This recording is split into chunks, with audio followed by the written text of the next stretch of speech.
전주의 한 아파트에서 관리업체와 일부 입주자들이 갈등을 빚고 있다는 소식 전해드렸습니다.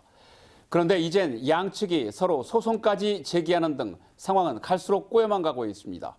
전주시가 나서야 한다는 목소리가 커지고 있습니다. 이정민 기자의 보도입니다. 일부 입주민과 기존 관리업체의 갈등으로 헬스장과 독서실 같은 편의시설을 1년 넘게 사용하지 못하는 전주시 서신동의 한 재개발 아파트입니다. 아파트에 늦게 입주한 비조합원들은 기존 관리업체의 업무 처리에 문제를 삼고 새 관리업체를 선정했습니다. 하지만 기존 관리업체가 인수인계를 거부해 한 아파트에 2개의 관리업체가 상존하는 보기 드문 일이 벌어지고 있습니다.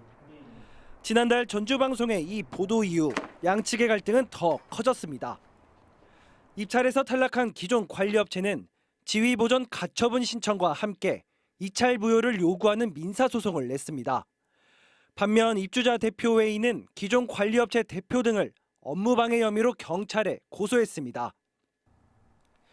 새 관리업체는 기존 업체로부터 통장을 넘겨받지 못해 직원급여도 못 준다고 하소연합니다. 매우 불편하죠. 일을 못하니까. 주민들이 더 불편하죠. 직원들 급여조차도 못 주고 있어요. 저쪽에서도 지급을 못하고 있고 우리도 못하고 있고. 기존 관리업체는 전주방송의 취재 요청에 응하지 않았습니다.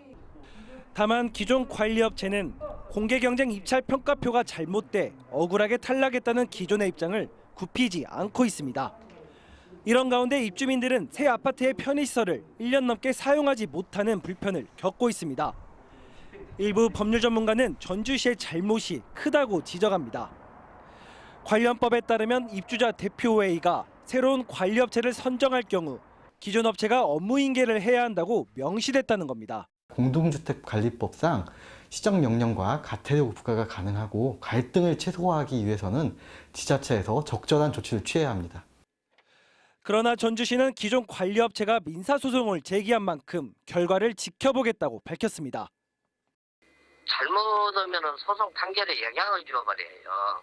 그렇기 때문에 소송이 진행 중인 경우에는 행정에서는 사실 그 이후에는 저희가 수습을 합니다. 그러나 몇 년이 걸릴지 모르는 소송 결과만을 기다리기엔 주민 불편이 너무 커 보입니다.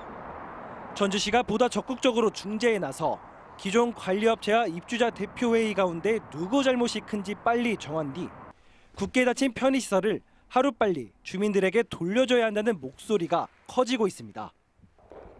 JTB 뉴스 이정민입니다.